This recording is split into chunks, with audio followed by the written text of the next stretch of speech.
Would you harbor me? Would you harbor a Christian, a Muslim, a Jew, a heretic, a convict, or spy? Would you harbor a runaway woman, a child, a poet, a prophet, a king? Would you harbor an exile, a refugee, a person living with AIDS? Would you harbor a Tubman, a Garrett, a Truth, a fugitive, or a slave? Would you harbor a Haitian, Korean, or Czech, a lesbian, or a gay? Would you harbor me? Would I harbor you? Or said another way, would you be my neighbor? In this morning's wisdom story, the parable of the Good Samaritan found in the Gospel of Luke, and thank you again, Richard, for this suggestion, emanates from these basic, powerful questions. Would you harbor me? In the text, a learned person asks Jesus, who is my neighbor? And Jesus responds with a parable of the Good Samaritan. And the pivotal twist is who comes to the aid of the beaten traveler. Not the Levite, not the priest, not the many who passed by. It was the Samaritan, an outsider, a foreigner to the traveler, who extends their hand of care and compassion. Scholars say that this parable turns on its head the purity holiness matrix of the time that emphasized and delineated social interactions and connections. The message of the parable is not just that who did care for the wounded traveler, the message is also who did not. The Samaritan saw a person, a neighbor, a fellow human in need, and not only bound up his wounds, the Samaritan took the traveler to safety and made sure he was cared for. As Jesus and many religious teachers and prophets of the world have taught, it was the least likely person who embodied this teaching to love our neighbor as ourselves. Thought a lot about this story. We talked a lot about this story as we are creating the wisdom story. And what at the heart of this parable for me, I realized, is empathy. To witness another's suffering and take it in as our own. And funny, scientists have actually studied this. You can find empathy in our brains. Our capacity for empathy is hardwired into who and how we are as people, thanks to a special part of our brain that carries and creates brain cells called mirror neurons. Mirror neurons convey empathy. Does that make sense? They mirror another's experience for us. Mirror neurons fire both when we perform an action and when we see someone else perform something that builds empathy. Our brains help us pick up emotional and social cues and then translate them into an understanding of what another person is thinking or feeling through these mirror neurons. How beautiful is that? And it starts around age 4. Age 4, the regions of the brain responsible for those mirror neurons start to mature, and they shape our sense of empathy and the way we communicate with those around us. Empathy is that warm, sticky glue of relationships. It holds us together. It holds us together, forming basic friendships, marriages, families, communities, all the way up to social welfare policies, mutual aid societies, and community-based organizations all start with empathy. And empathy is the root of our shared Unitarian Universalist principle of that interdependent web of all of creation. We feel the moans and the cries of the earth and her people, and we are moved to serve. We are moved to serve and live in such a way that our actions make a difference. Empathy is the bedrock of human flourishing. And think about the power of music and dance and art, or a good movie or a good book is conveyed and empowered through empathy. We feel deeply with and for each other. We feel deeply of the human experience, and thus we move from a place towards love and compassion. And that's the good news. That's the warm, sticky good news of empathy. But so often, this is also where we get stuck. For empathy requires two things. One is to recognize the humanity of another as our own. And the second is to quiet our own story long enough to take another's in. True empathy requires that we shift outside of our own emotions and story to perceive things entirely from the perspective of another person. That's the hard part, right? And actually, there's neuroscience research to back that up as well. While our brains are wired to experience the pain and suffering of others, there are also areas of the brain that are activated along the lines of in-group and out-group that create biases and racism and separation and prejudice. These parts of the human psyche inhibit empathy for those we deem the other. Empathy can also fortify solidarity, not in a good way, fortify solidarity only with those who are most like us. And similarly, fortify the walls higher with those who are not like us. Like the story of the Good Samaritan and the traveler. A study at Cambridge conducted as recently as 2020 found that the more empathetic a person is, the more politically partisan they tend to be. I read that and I had to read it twice. The more empathetic a person is, the more politically partisan they can be. At times, empathy is biased towards one's in-group and can actually exacerbate or make worse political polarization. At times, we build our walls higher through empathy, not tear them down. And to bring this down into our homes and our hearts, that lack of empathy frays at our most intimate relationships most often. Think about it. When we become comfortable with those we love, we work with, we care for, we interact with regularly, we start to operate from a place of interpersonal shorthand, right? I'm good, you're good, I'm good, great, let's go, right?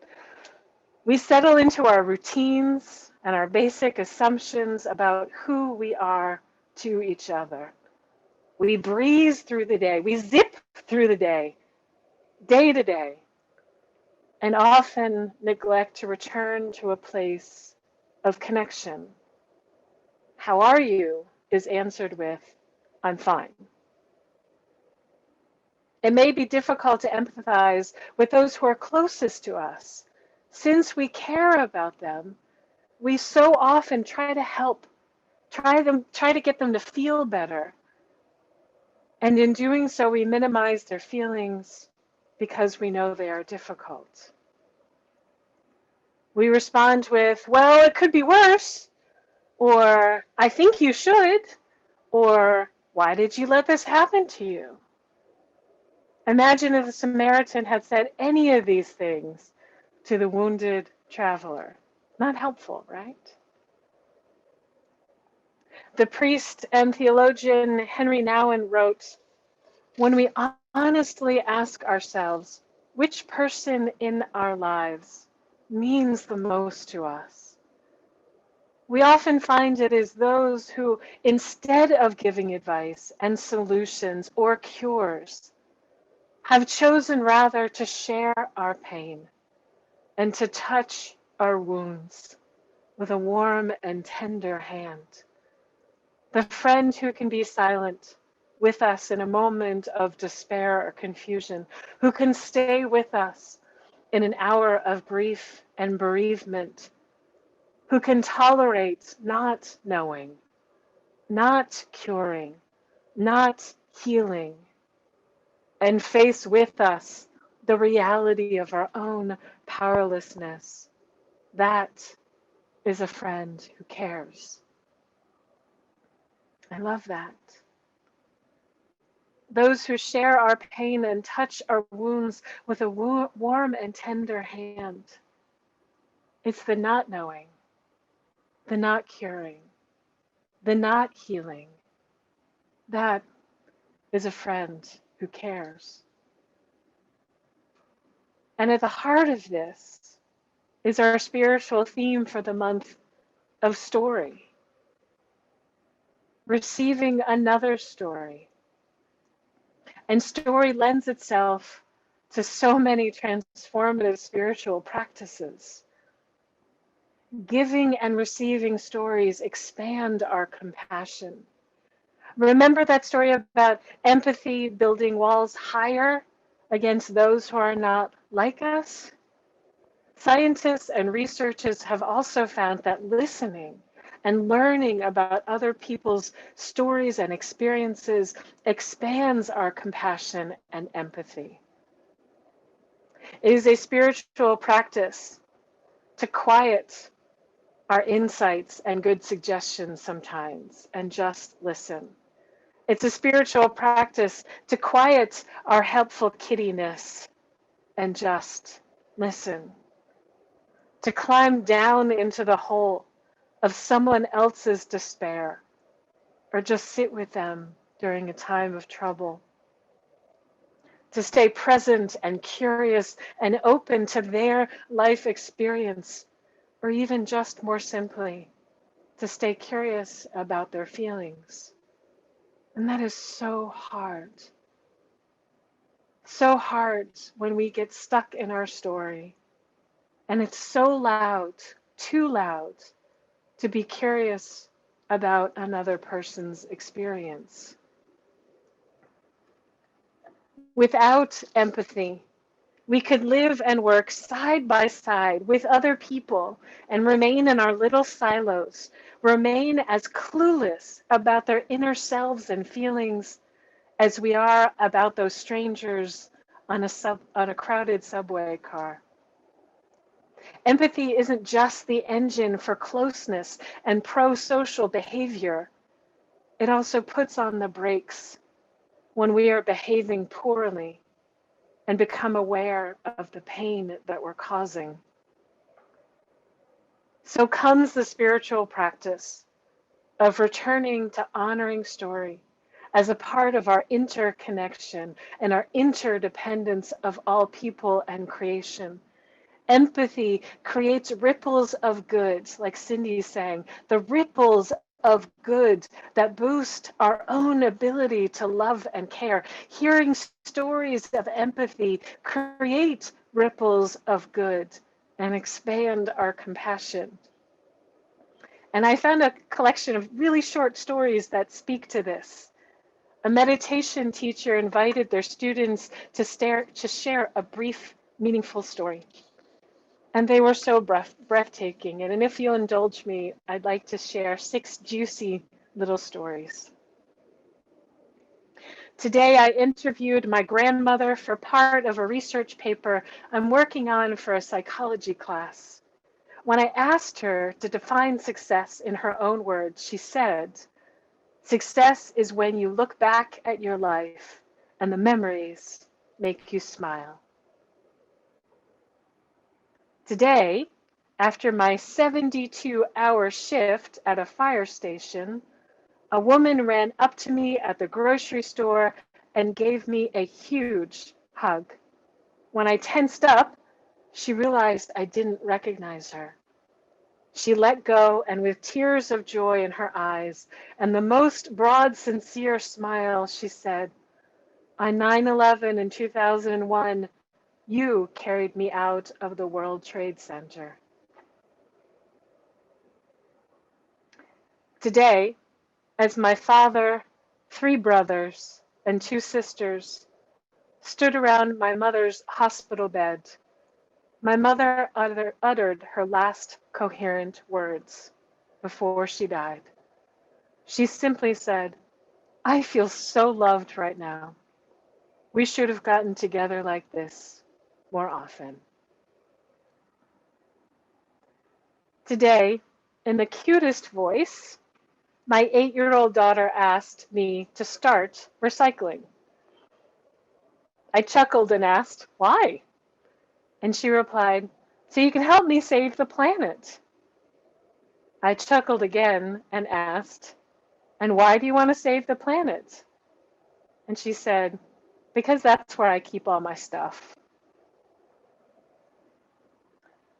Today, when I witnessed a 27-year-old breast cancer patient laughing hysterically at her 2-year-old daughter's antics, I suddenly realized that I need to stop complaining about my life and start celebrating it again. Today, I was feeling down because the results of a biopsy came back malignant. When I got home, I opened an email that said, thinking of you today. If you need me, I'm just a phone call away. It was from a dear high school friend that I hadn't seen in 10 years. Aren't those just great? 6 little slices of light, of love, of connection, of compassion. That I know out of these 125 connections, there's probably dozens more just like it. Beloveds, I know in my bones that we can and will heal ourselves, our relationships, and our world through stories, by flattening the walls between us and seeing the sacred, the holy spark of life in each and every person around us, by quieting the what about me-ism and listen, by risking vulnerability and sharing. We embrace the highest good, the sparkliest good within ourselves and others for the good of all people and creation.